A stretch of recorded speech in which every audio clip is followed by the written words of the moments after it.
वैकुंठ तो यही है माँ, वैकुंठ तो यही है, हृदय में रहा करना।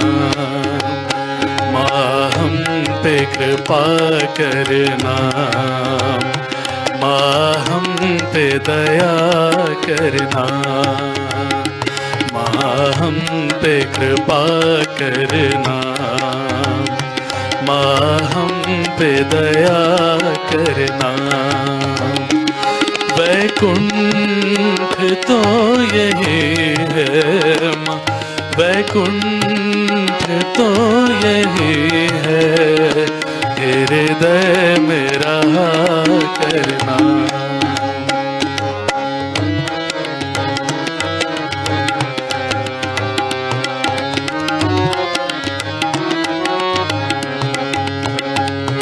ढूंढेंगे राग बनकर, वीणा के तार बनकर, ढूंढेंगे राग बनकर, वीणा के तार बनकर। बस जाओ श्री माँ निर्मल, हृदय में प्यार बनकर। बस जाओ श्री माँ निर्मल, हृदय में प्यार बनकर, हृदय में प्यार बनकर। हर रागिनी की धुन पर, हर रागिनी की धुन पर, स्वर बन के उठा करना। माँ हम पे कृपा करना, माँ हम पे दया करना।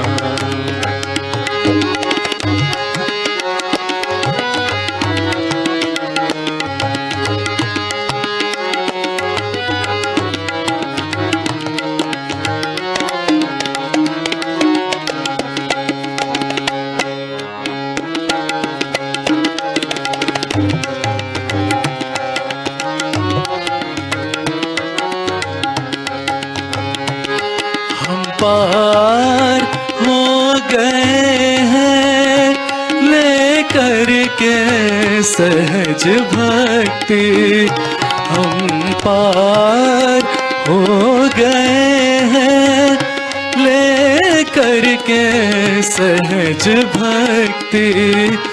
अपनी शरण में रखना माँ निर्मल आदिशक्ति, अपनी शरण में रखना माँ निर्मल आदिशक्ति, माँ निर्मल आदिशक्ति।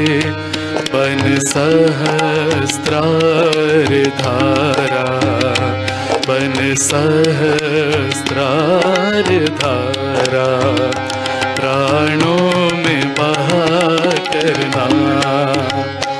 माँ हम पे कृपा करना, माँ हम पे दया करना।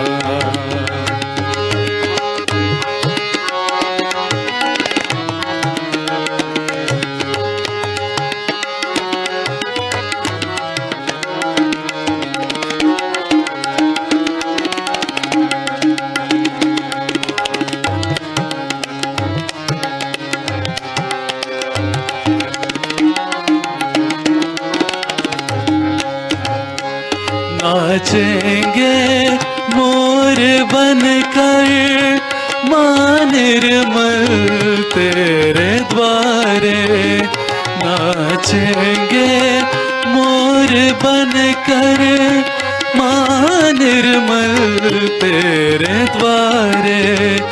माँ निर्मल छाई रहना बन करके मेघ तारे, माँ निर्मल छाई रहना बन करके मेघ तारे, बन करके मेघ तारे, अमृत की धार बन कर, अमृत की धार बन कर, प्यासों पे दया करना, माँ हम पे कृपा करना, माँ हम पे दया करना।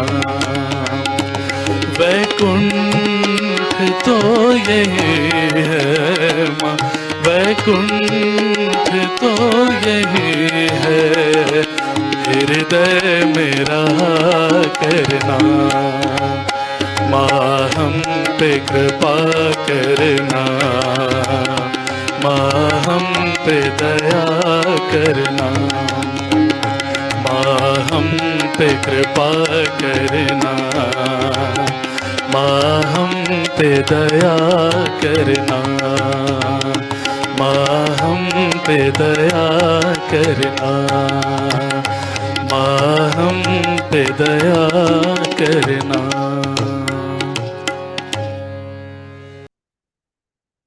यश माता जी।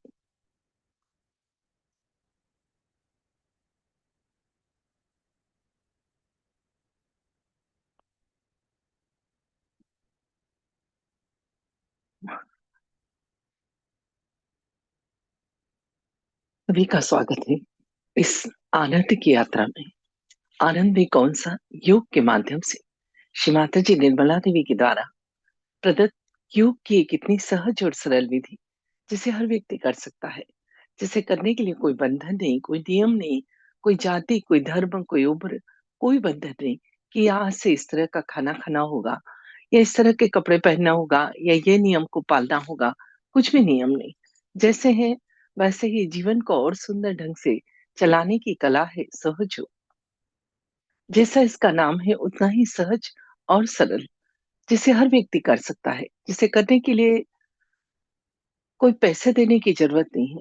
जो आपके अंदर है, जो आपकी अपनी कुंडलिनी माँ, उसी को जागृत करना है और उस सर्वव्यापी शक्ति से जुड़ना है जो सारा संसार चलाती है। तो योग की यदि डेफिनेशन देखें तो इतनी सी होती है, जुड़ना। किसका जुड़ना? इस अंदर वाले का उस बाहर वाले से कनेक्ट होना। और इस जुड़ने में कोई दूसरी चीज बीच में आती ही नहीं है। कोई आडंबर, कोई अंधविश्वास, कोई दिखावा, कुछ भी नहीं। ये तो जब योग घटित होता है, उस ईश्वर से हम जुड़ते हैं, तो उसके जो दो स्वरूप हैं, साकार और निराकार। तो जब योग होता है तो उस निराकार से हम जुड़ जाते हैं, जो चारों तरफ है, कण कण में है, अणु रेणु में है।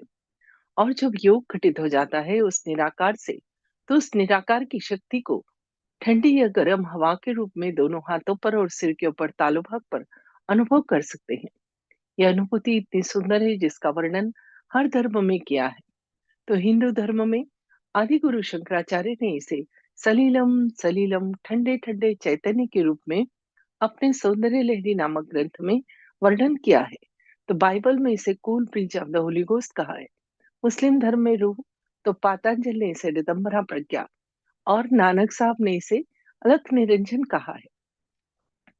और भी बहुत सारे धर्मों में इसके अलग अलग नाम हैं और वर्णन भी। पर अंदर स्थित आपकी अपनी कुंडलिनी माँ, जो जन्मों जन्मों से आपके साथ है, उसे जागृत करना बहुत ही कठिन काम था। उसे जागृत करने के लिए ऋषि मुनि लोग हजारों साल पहाड़ों पर गुफाओं में बैठकर तपस्या करते थे, तब कहीं जाकर उस माँ का जागरण होता था। परंतु श्री माता जी निर्मला देवी ने 5 मई 1970 को यह कार्य शुरू किया और आज पूरे विश्व में यह कार्य फैला हुआ है। और बिल्कुल इसी तरह से जैसे एक दिए से हजारों दिए जल सकते हैं, उसी तरह से सहयोग का कार्य घटित हो रहा है। क्योंकि इसका कहीं कोई विज्ञापन, दिखावा या अंधविश्वास कुछ भी नहीं है। यह तो पूरा साइंस भी है और अध्यात्म की भी अंतिम अवस्था, कुंडलिनी शक्ति के जागरण के द्वारा उस ईश्वर से जुड़ना। एक बहुत ही सुंदर कार्य श्री माता जी ने इस धरती पर आकर किया, मानव जाति की मदद के लिए, और पूरी तरह से प्रमाणित भी। प्रमाण ठंडी या गर्म चैतन्य लहरियां जो आप अपने हाथों पर अभी अनुभव करेंगे, और फिर इन चैतन्य लहरियों को अपने जीवन में बहुत सारी जगह आप काम में भी ले सकते हैं। जैसे कोई आपके घर का सदस्य अच्छे कार्य के लिए जाता है, उसे आप वाइब्रेशन से चैतन्य दीजिए, ब्लेसिंग दीजिए। कोई परेशान कर रहा है, उसको बंधन डालिए, शुभ मीटिंग कीजिए। ऐसी छोटी-छोटी सी चीज़ें बताकर इस वाइब्रेशन के उपयोग की माने इस मानव जाति की बहुत मदद की। जब भी ईश्वर धरती पर आया, मानव की मदद के लिए आया, अलग-अलग स्वरूपों में, कभी गुरु के रूप में, कभी अंशावतार तो कभी पूर्णावतार के रूप में। पर जब भी वो आया, कभी लोगों ने उसे पहचाना नहीं। उसके जाने के बाद बड़े-बड़े मंदिर, मस्जिद, गुरुद्वारे बनाकर उसकी आराधना कर रहे हैं। ऐसे ही माँ का स्वरूप आया है। माँ क्या करती है, बच्चों ने कितनी भी गलती कर दी हो, सब क्षमा कर देती है। तो इस घोर कलयुग में एक ऐसे ही स्वरूप की आवश्यकता थी जो प्रेममय हो, करुणामय हो। तो माँ का स्वरूप इस धरती पर आया, और यह कार्य मानव जाति की मदद के लिए, उसके उत्थान के लिए, उसके जीवन को संतुलित करने के लिए श्री माता जी ने शुरू किया, जो बहुत ही कठिन काम था। बिल्कुल इस तरह से कठिन जैसे पहले कहीं जाना हो तो हम बैलगाड़ी में बैठकर जाते थे और सालों लगते थे। आजकल कहीं जाना हो तो प्लेन में बैठकर घंटों में पहुंच जाते हैं। इसी तरह से जो कार्य बहुत ही कठिन था, टेढ़ी खीर थी, कुंडलिनी शक्ति के जागरण का, श्री माता जी ने उस कार्य को बिल्कुल सरल कर दिया और प्रामाणिक भी। तो जब हमने ये योग बच्चों के बीच जाके कराया, स्कूल, कॉलेज, हॉस्टल्स में, तो बच्चों के रिजल्ट तो अच्छे आने ही लगे। ईक्यू, आईक्यू, ग्रास्पिंग पावर सभी कुछ सुधार होने लगा। पर जो सबसे बड़ी चीज़ देखी बच्चों में, बहुत ही वो बच्चे कभी भी अपशब्द नहीं बोलते, गलत संगत नहीं पकड़ते, गलत रास्ते नहीं जाते। ऐसा मैंने उन बच्चों को देखा। और और तो और वो बच्चे बड़ों का बिल्कुल इस तरह से आदर करते हैं जैसे बड़े उनके लिए भगवान हों। इस तरह से बच्चों के व्यक्तित्व का निर्माण होने लगा। जब ये योग हमने गाँव में जाकर किसानों को कराया, उन्होंने सहज कृषि की, मतलब बीजों को बोने के पहले शिव माता जी के समक्ष रखा, जल रखा, फिर वो चैतन्य जल और बीज खेतों में डाला। तो उनका ऐसा कहना था कि फसल बहुत अच्छी आने लगी, फसलों को कीड़ा नहीं लगता था। ऐसा उन किसानों का कहना था। फिर यही योग जब हमने डॉक्टर्स ने कराया अपने पेशेंट को, तो उन्हें दवा तो दी, पर उन्हें ध्यान भी कराया। तो डॉक्टर्स का ऐसा कहना था, ऐसे पेशेंट जिनका कि इलाज ही संभव नहीं था, जिनको कि साइकोसोमेटिक डिसीज़ थी, वो जल्दी ठीक होने लगे। साइंटिस्ट ने अपने ढंग से, तो गायकों ने अपने ढंग से, जो जिस क्षेत्र से आया था उसने इस चैतन्य शक्ति या वाइब्रेशंस का प्रयोग किया, और बहुत ही सुंदर उसके रिजल्ट आए। आजकल जिससे मिलो वही फ्रस्ट्रेशन, डिप्रेशन, तनाव, स्ट्रेस यही बातें करता है। ये सब आता कहाँ से और क्यों आता है, थोड़ी-सी इस विषय पे चर्चा करते हैं कि ये कहाँ से आता है। तो अभी आपकी स्क्रीन पर हमारे अंदर के सूक्ष्म शरीर का फोटो आ रहा है। बाहर से भले ही हम लोग दिखने में अलग-अलग हैं, पर अंदर से हम सबका शरीर एक जैसा होता है। जब बच्चा माँ के गर्भ में 3 माह का होता है, तो वो परमात्मा की शक्ति तालु भाग से प्रवेश करती है। तालों की स्थिति प्रिज्म के समान होती है। जब यहाँ वो परमात्मा की शक्ति आती है, तो 3 भागों में डिवाइड हो जाती है और 7 चक्रों का निर्माण करती है। बची हुई शक्ति जहाँ रीढ़ की हड्डी खत्म होती है, वहाँ एक पवित्र अस्थि होती है जिसे सिक्रम बोन कहते हैं।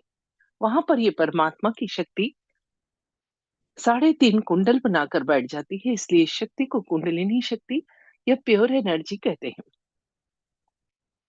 ध्यान में हम इसी शक्ति को जागृत करते हैं। साइंस ने तो यह सब नाम अब दिए।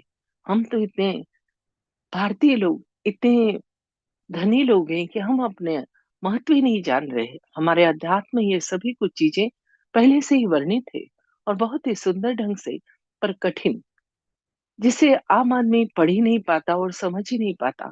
श्री माता जी ने वही कार्य बहुत सरल कर दिया, अपने बच्चों के से प्रेम और करुणा की खातिर।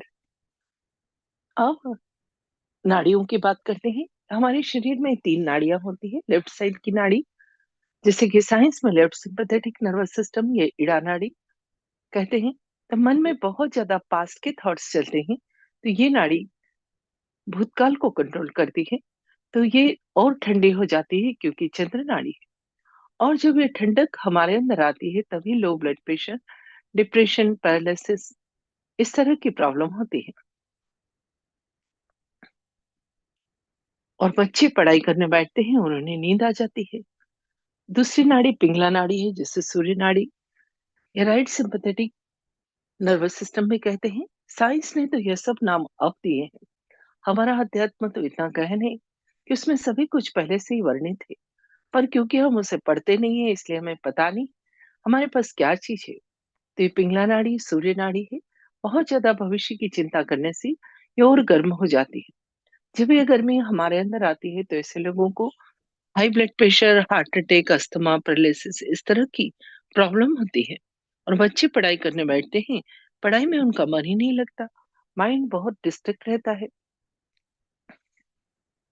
अब मध्य की नाड़ी सुषुम्ना नाड़ी है, जैसे कि पैरासिम्पैथेटिक नर्वस सिस्टम कहते हैं।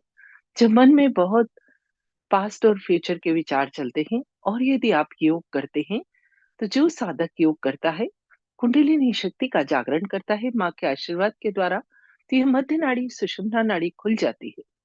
और जब ये खुल जाती है तो क्योंकि ये वर्तमान की नाड़ी है, उसका अटेंशन प्रेजेंट में या वर्तमान में आ जाता है। जब अटेंशन वर्तमान में है तो आप अपने कार्य पर फोकस कर पाते हैं और सफलता आपके साथ चलती है। इसीलिए बच्चों को जब मेडिटेशन कराते हैं तो उनका कंसंट्रेशन बढ़ जाता है और रिजल्ट बहुत अच्छे आते हैं। हमारा चित्त वर्तमान में रहने से प्रसन्न रहता है, और जब चित्त प्रसन्न है तो बीमारी तो हमारी आपो आप ही चली जाती है। इस तरह से हमारी आर्थिक, सामाजिक, भौतिक समस्याओं का तो निदान होता है। साथ ही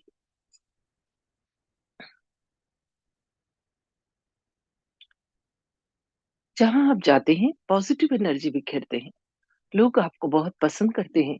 इसके आने से वातावरण बहुत अच्छा हो गया। अब बात करते हैं चक्रों की। रोज हम एक चक्र पे विस्तार से बात करते हैं और बाकी सभी चक्रों पर शॉर्ट में। तो आज हम हृदय चक्र पर विस्तार से बात करेंगे और बाकी सभी चक्रों पर शॉर्ट में करेंगे। ये चक्र क्या है? असली में नाड़ियों के गुच्छे हैं जो शरीर के अलग अलग ऑर्गन्स को कंट्रोल करते हैं। जितनी भी नाड़ियां या नर्व से हाथ और पांव पर आकर खत्म होती हैं। तो मूलाधार चक्र का स्थान शरीर का अंतिम छोर और दोनों हाथ की हथेली जहाँ शुरू होती है वहां अनुभव कर सकते हैं। ये सहयोग का एक नया आविष्कार है कि खुद को जानना, खुद को पहचानना। आज तक यह कभी घटित नहीं हुआ कि खुद को कैसे जाना जाए। तो जब भी माँ का जागरण होता है तो इन चक्रों में कोई दोष हुए तो कुंडलिनी माँ रुक कर कार्य करती है। जब माँ को कार्य करना पड़ता है तो उस चक्र की नर्व्स का एंड पॉइंट जो हाथ और पांव पर है वहां पर झंझनाहट या गर्माहट होती है। और जब चक्र शुद्ध हो जाता है तो ठंडा चैतन्य उस स्थान से बहने लगता है। इस तरह से हम अपने चक्रों नाड़ी को जान सकते हैं, पर किसी और के बारे में भी हम जान सकते हैं अपने हाथों पर। ये एक बहुत बड़ी घटना है जो माँ के आशीर्वाद से एक जीवंत घटना हमारे अंदर जब घटित होती है तो यह सभी कुछ हम महसूस कर पाते हैं। मूलाधार चक्र श्री गणेश का है और उनके जागृत होने पर उनके गुण बुद्धि, विवेक, पवित्रता, अबोधिता और मंगलमयता हमारे अंदर आती है। साथ ही यौन संबंधी और मलमूत्र विसर्जन संबंधी ऑर्गन्स को यह चक्र कंट्रोल करता है। तो उनसे रिलेटेड कोई बीमारी जैसे पाइल्स, प्रोस्टेट का प्रॉब्लम, यह भी सब धीरे धीरे ठीक हो जाता है। बच्चों को यदि आप मेडिटेशन कराते हैं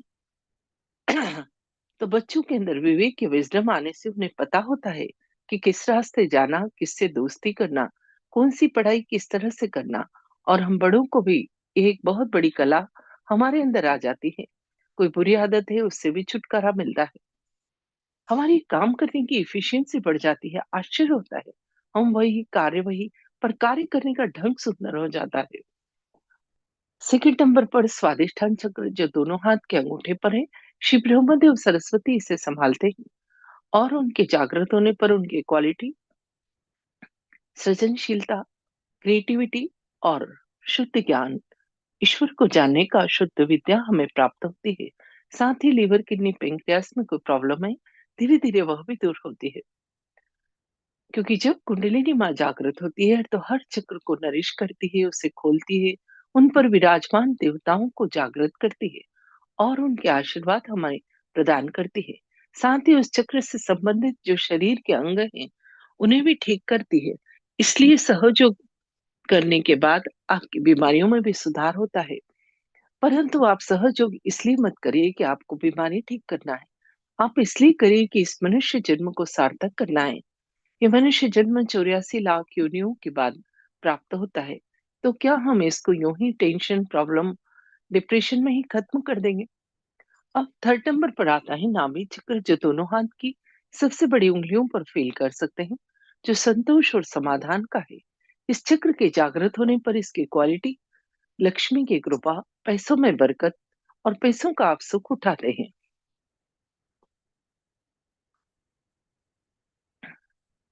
इसके बाद आता है भवसागर, गुरुओं का स्थान है। जो भी मान दत्तात्रेय, साईनाथ, उन सबका स्थान हमारे पेट में होता है। दोनों हाथ की हथेली के बाहरी हिस्से में आप इसे अनुभव कर सकते हैं। इसे वॉइड भी कहते हैं। जब हमारा गुरु तत्व जागृत होता है तो हम अपनी बात को कहीं पर भी बहुत सुंदर ढंग से समझा सकते हैं और पेट संबंधी कोई समस्या है, धीरे धीरे वह भी दूर हो जाती है। बच्चों के अंदर जब ये गुरु तत्व जागृत होता है तो वाइवा, इंटरव्यू, ग्रुप डिस्कशन, भाषण प्रतियोगिता, हर जगह वो अपनी बात को बहुत ही सुंदर ढंग से व्यक्त करके आते हैं, पूरे कॉन्फिडेंस के साथ। उसके बाद आता है हृदय चक्र। आज इस चक्र पर ही विस्तार से बात करेंगे।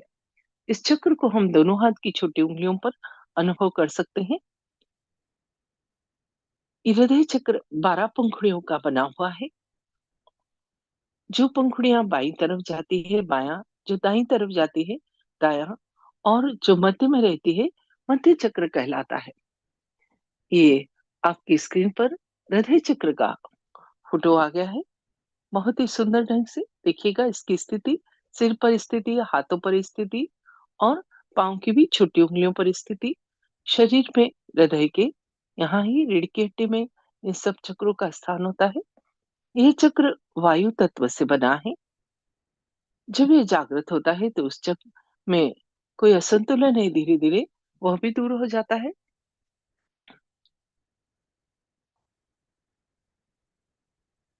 बायां हृदय चक्र में, लेफ्ट हार्ट में, आत्मा का स्थान होता है। जब आत्मा के विरोध में हमसे कोई कार्य होता है, जो कोई व्यक्ति बहुत ही डोमिनेटिंग नेचर का होता है, तो ये तभी हार्ट अटैक की प्रॉब्लम आती है। इस लेफ्ट हार्ट को ठीक करने के लिए हम लेफ्ट हैंड शमाता जी की तरफ और राइट हैंड को अपने हृदय पर रखकर यदि 12 बार कहते हैं कि माँ, मैं शुद्ध आत्मा हूँ, तो आपको इस हृदय चक्र से संबंधित कोई समस्या है, धीरे धीरे उसमें सुधार मिलता है। मैं ये शरीर, मन, बुद्धि, अहंकार कुछ भी नहीं, मैं सिर्फ आत्मा हूँ। साथ ही लेफ्ट के सभी चक्रों को हम गर्मी देकर ठीक करते हैं, क्योंकि ये चंद्र नाड़ी पर होते हैं। इस नाड़ी की ओर ठंडा होने से ही इन चक्रों में दोष आता है, तो उसे हम गर्मी देते हैं।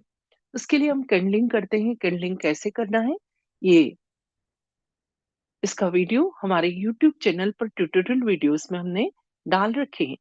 बंधन कैसे लेना है, फुटसुक कैसे करना है, श्री माता जी की फोटो की स्थापना कैसे करनी है, किसी को वाइब्रेशन या ब्लेसिंग कैसे देना है, ये सभी चीजों के वीडियो हमने यूट्यूब चैनल पर ट्यूटोरियल वीडियोस में हमने डाल रखे हैं।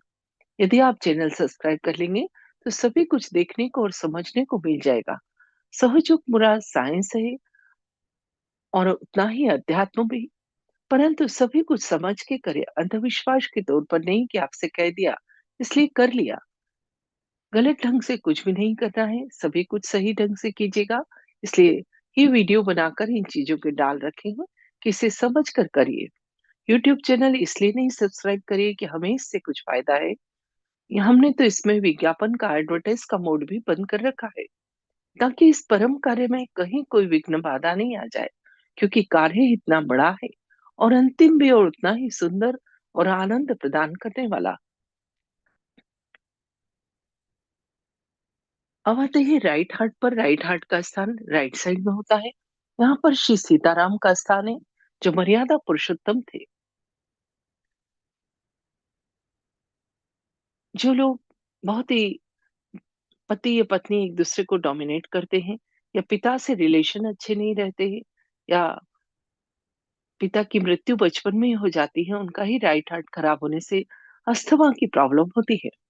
इसे ठीक करने के लिए आप लेफ्ट हैंड श्री माता जी की तरफ, लेफ्ट हैंड अपने राइट हार्ट पर और राइट हैंड श्री माता जी की तरफ 12 बार श्री सीताराम से प्रार्थना करते हैं कि श्री राम जैसे आप मर्यादा पुरुषोत्तम थे, वही गुण हमें दीजिए, और माँ सीता जैसी कुशल गृहलक्ष्मी थी, वही क्वालिटी हमें प्रदान कीजिए। साथ ही लीवर पर बर्फ रखने से भी अस्थमा की प्रॉब्लम में सुधार होता है, क्योंकि राइट नाड़ी राइट स्वादिष्ठान से ही शुरू होती है। तो जब ये गर्मी बढ़ जाती है लीवर पर, तब भी इस तरह की प्रॉब्लम आती है। साथ ही एक फुट सोक करने की प्रक्रिया है, नमक के पानी में पाँव रखना, जो हर सुजुकी को नियमित 5 से 10 मिनट करना ही। उससे भी हमारे चक्रों और नाड़ियों के आधे से ज्यादा दोष वो नमक का पानी अपने अंदर शोषित कर लेता है।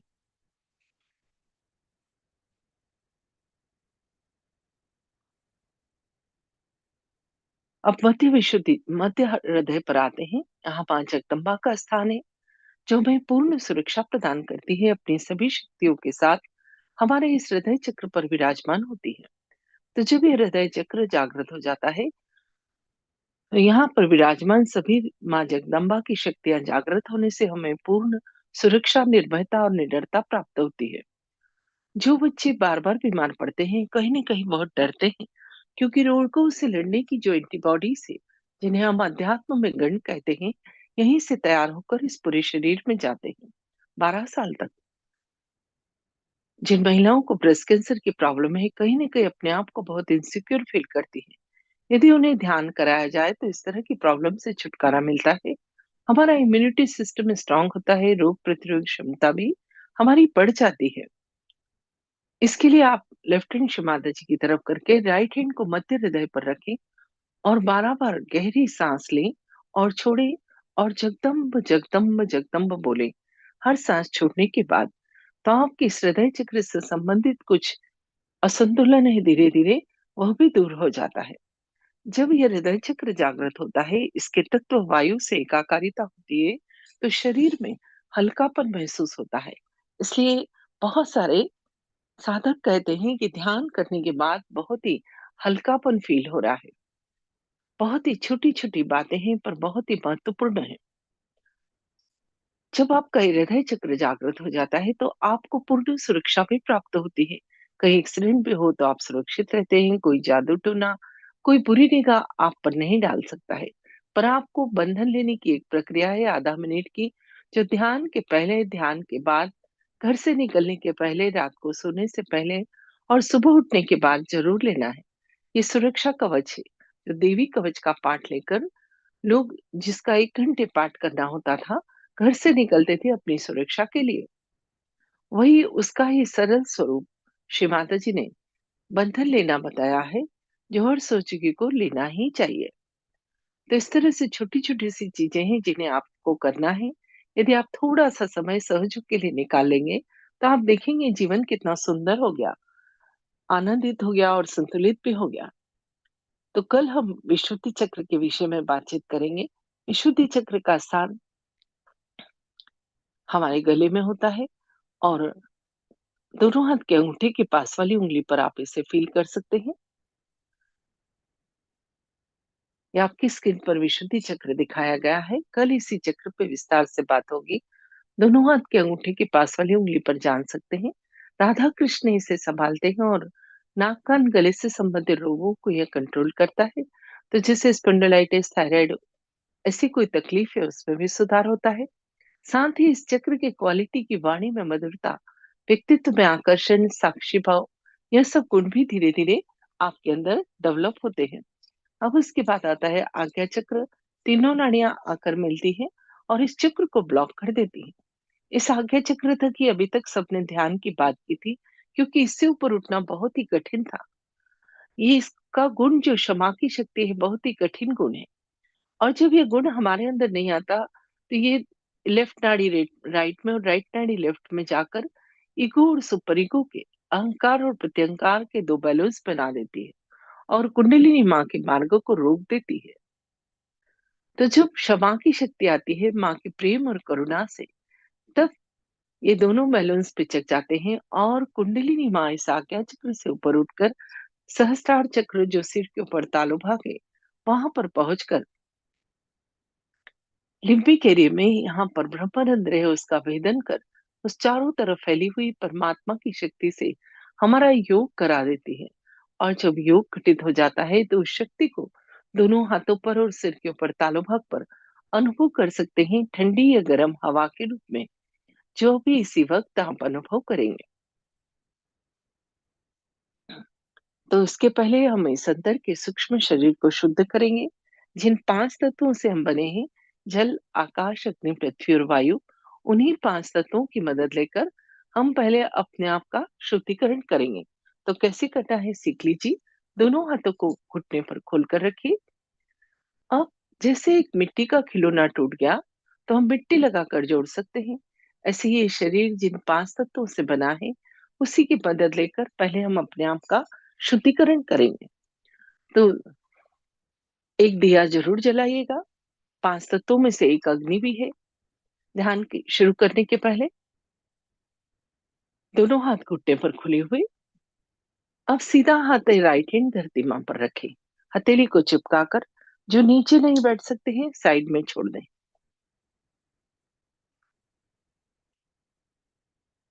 अब वापस हाथ घुटने पर खुला हुआ, अपना लेफ्ट हैंड या बायां हाथ कोहनी से मुड़कर आकाश की तरफ करते चलिए साथ-साथ। फिर हम आँख बंद करके करेंगे। अभी हम सीख रहे हैं।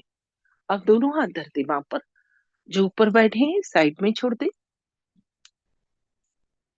अब दोनों हाथ वापस घुटने पर, सीधा हाथ या राइट हैंड हृदय पर। अब यही हाथ कपाल पर, जहां बिंदी लगाते हैं। अब यही हाथ सर के पीछे थोड़ा सर झुकाएंगे और यही हाथ सिर के ऊपर तालू पर थोड़ा सा देख लीजिए।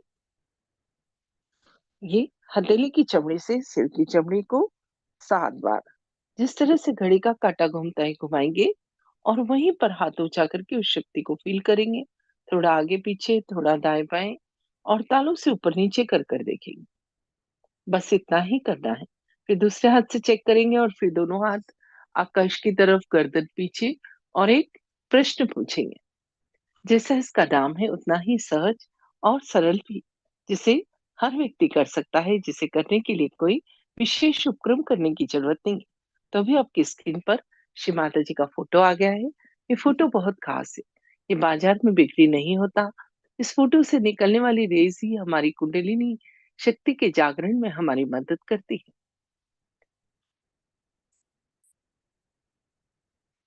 सहयोग की बस एक ही शर्त है, आपको इच्छा करनी होगी। यदि मन में कोई शंका है, संदेह है, तो ये शक्ति का जागरण नहीं होगा।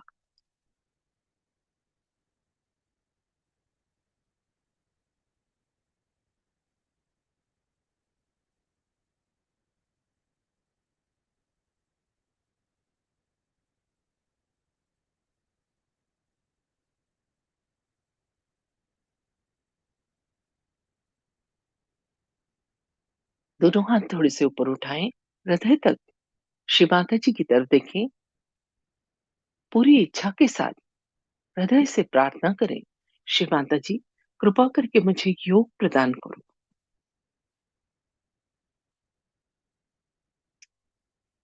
धीरे धीरे आंखें बंद, दोनों हाथ घुटने पर खुले हुए और पीठ सीधी।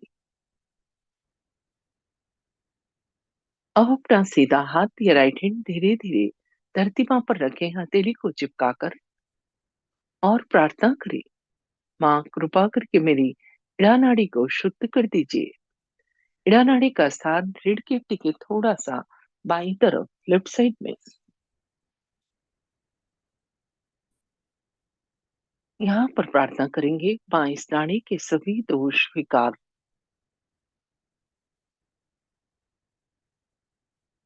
जन्मों जन्मों से आई खराबियां, कुसंस्कार, आलस्य, इन सभी को आप सीधे हाथ के द्वारा धरती माँ में समा दो।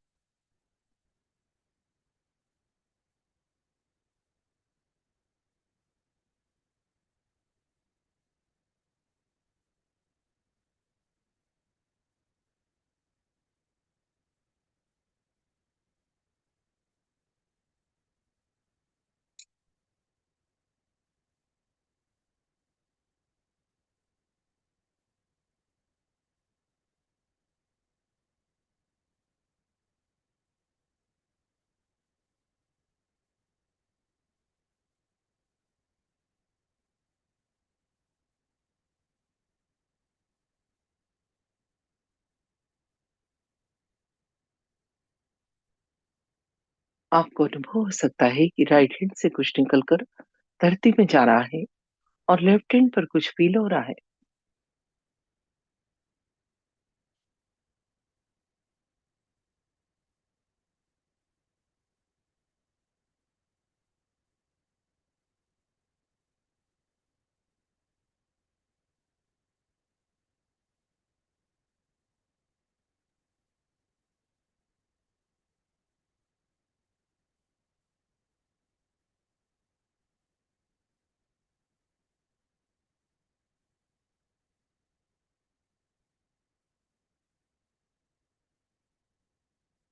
हाथ उठाकर घुटने पर खुला हुआ, अब अपना लेफ्ट हैंड या बायां हाथ कोहनी से मुड़कर आकाश की तरफ, पिंगला नाड़ी के शुद्धिकरण की प्रार्थना। उसका स्थान रीढ़ की हड्डी के थोड़ा सा दाएं तरफ। प्रार्थना करेंगे माँ इस नाड़ी के सभी दोष विकार बाएं हाथ के द्वारा आकाश तत्व में समा दो। लेफ्ट हैंड के द्वारा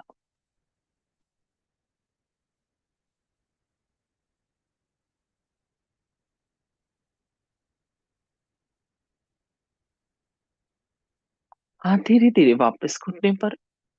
अभी दोनों हाथ धरती माँ पर। धरती माँ को प्रणाम और प्रार्थना।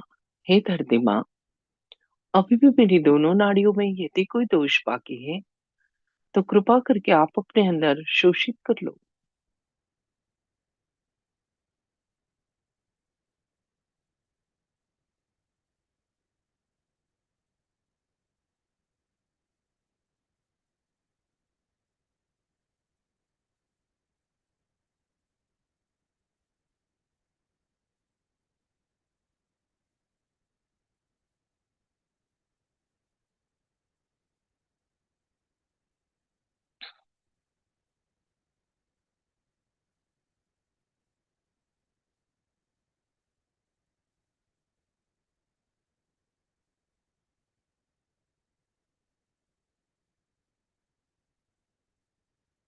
चित्त को मध्य नाड़ी सुषुम्ना नाड़ी पर लाएं।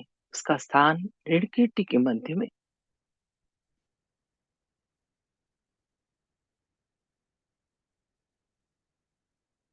दोनों हाथ घुटने पर खुले हुए और हृदय पूर्वक प्रार्थना। सुषुम्ना नाड़ी को जागृत करने की और वर्तमान में स्थापित करने की।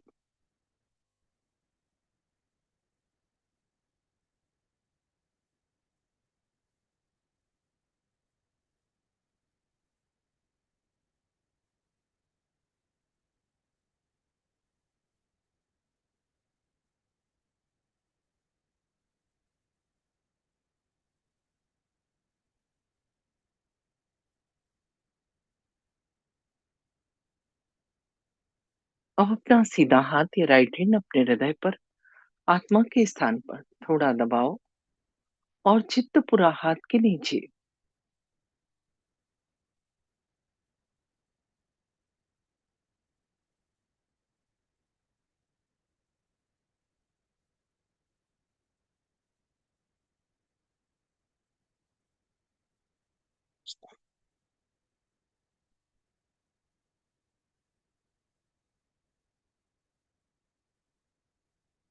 यहाँ पर कहें, वाह मैं शुद्ध आत्मा हूँ। मैं ये शरीर मन बुद्धि अहंकार कुछ भी नहीं। मैं सिर्फ आत्मा हूँ। और जब मैं आत्मा हूँ तो मैं निर्दोष भी हूँ। आत्मा में कोई खराबी नहीं होती। पूर्ण विश्वास के साथ कहें।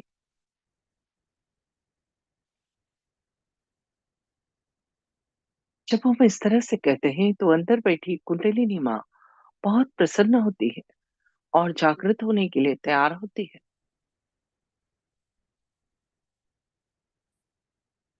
अब इसी हाथ को राइट हैंड को अपने कपाल पर रखें और थोड़ा सिर झुकाएं।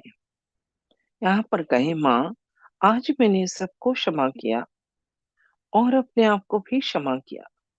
किसी व्यक्ति का नाम न लें, एक साथ सबको क्षमा करें और खुद को भी क्षमा करें। जब हम क्षमा करते हैं तो वो परमात्मा दिखता है जिसने भी हमें तकलीफ दी है उसको।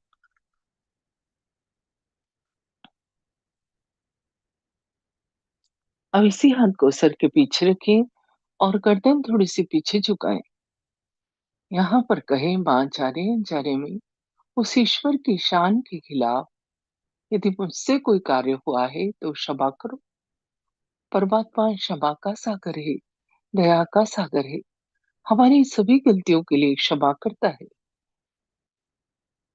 अब इसी हाथ को उठाकर हथेली को तान कर सिर के ऊपर तालू पर रखें। उंगलियों को फैला दें।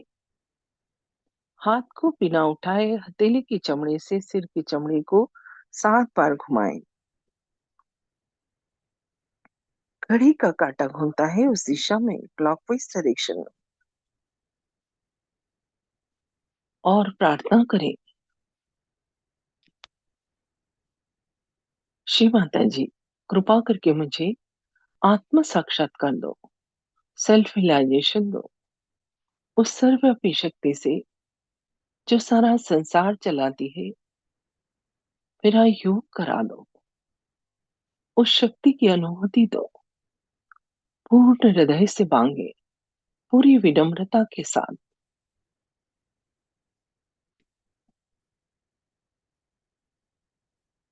हाथ धीरे धीरे वापस घुटने पर, दोनों हाथ घुटने पर खुले हुए, आंखें बंद और पेट सीधी।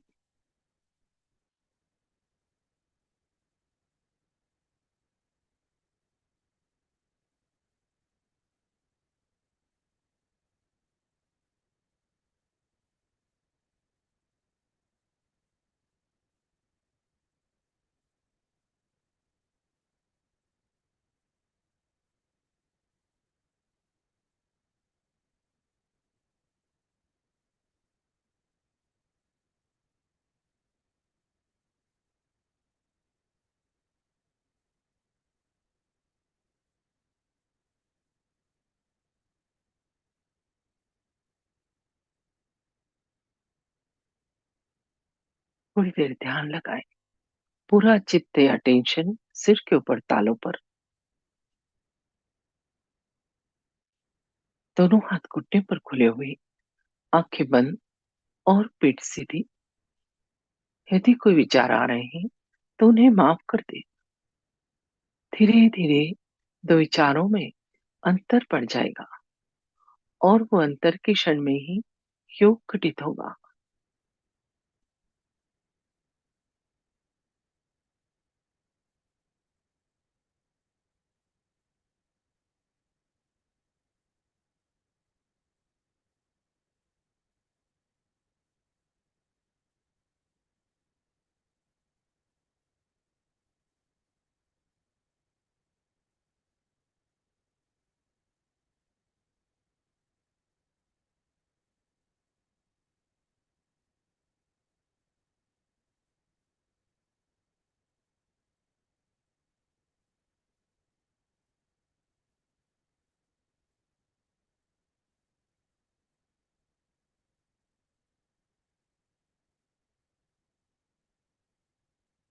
तो विचारों के बीच जो विलंब का क्षण है वही महत्वपूर्ण है।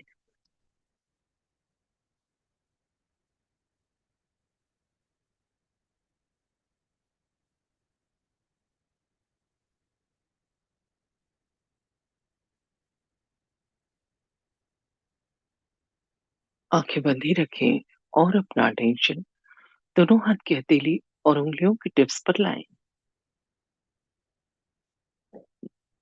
क्या महसूस हो रहा है, अनुभव करें।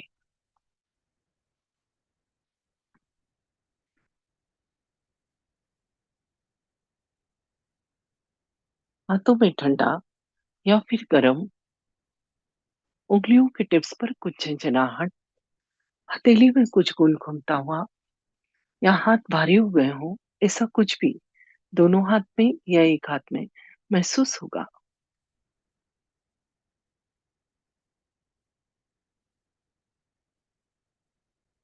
ये जो अनुभव हो रहा है, ये इस बात का प्रमाण है कि हमारी शक्ति का जागरण हो गया और उस ईश्वर की निराकार शक्ति हमारे दोनों हाथों पर और सिर के ऊपर तालू भाग पर ठंडी या गर्म हवा के रूप में महसूस होने लगी है।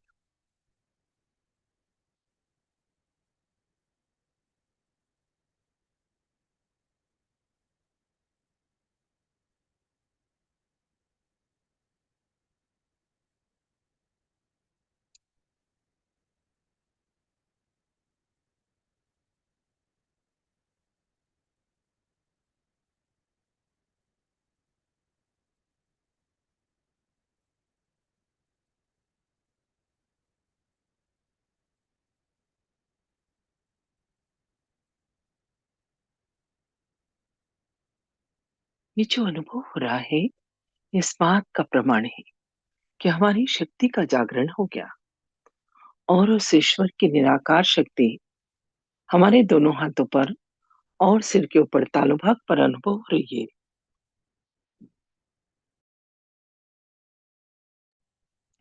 और अधिक जानने के लिए सीधे हाथ को उठाकर सिर के ऊपर तालू पर लाएं।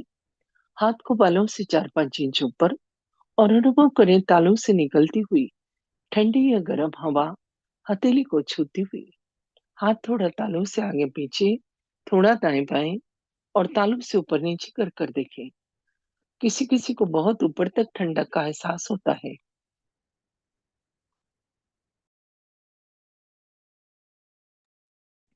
अभी दूसरे हाथ से चेक करें। हाथ को तालू से बालों से 4-5 इंच ऊपर और अनुभव करें तालू से निकलती हुई ठंडी या गर्म हवा हथेली को छूती हुई। हाथ थोड़ा तालू से आगे पीछे, थोड़ा दाएं बाएं और तालू से ऊपर नीचे कर कर देखिए। अभी दोनों हाथ आकाश की तरफ, गर्दन पीछे और मन में एक प्रश्न,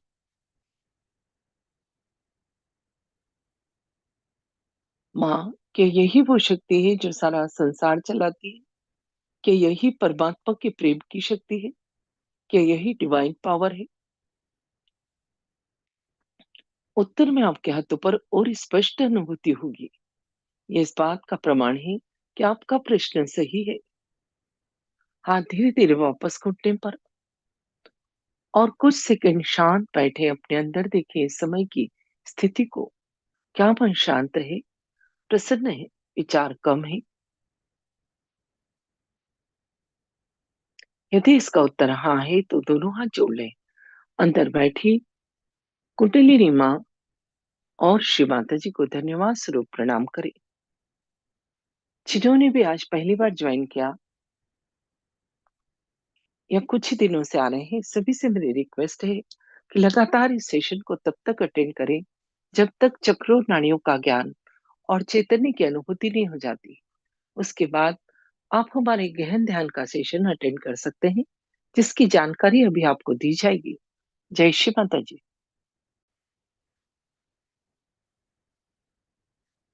जय श्री माता जी सभी को।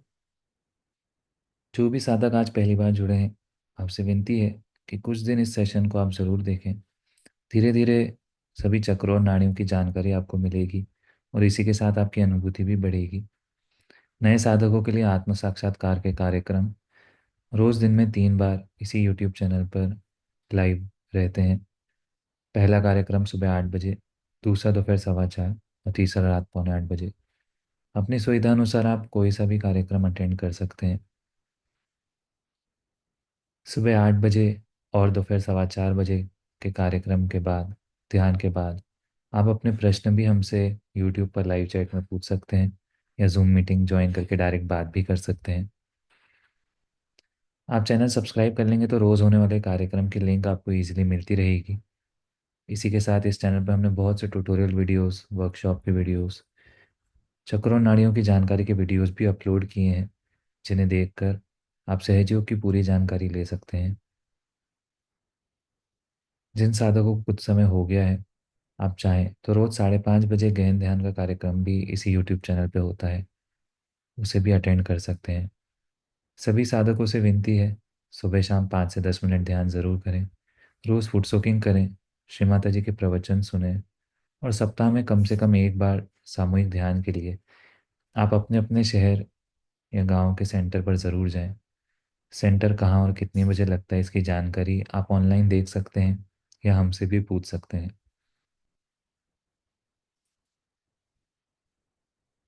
नए साधकों के लिए हम एक बार और बताना चाहेंगे कि आपकी कोई भी प्रश्न है तो सुबह 8 बजे या दोपहर 4:15 बजे के कार्यक्रम में ध्यान के बाद आप अपने प्रश्न हमसे लाइव पूछ सकते हैं। सभी को जय श्री माता जी। आज का कार्यक्रम अब हम यहीं समाप्त करते हैं। आज के ध्यान और आनंद के लिए श्री माता जी को कोटि कोटि धन्यवाद, कोटि कोटि प्रणाम। जय श्री माता जी।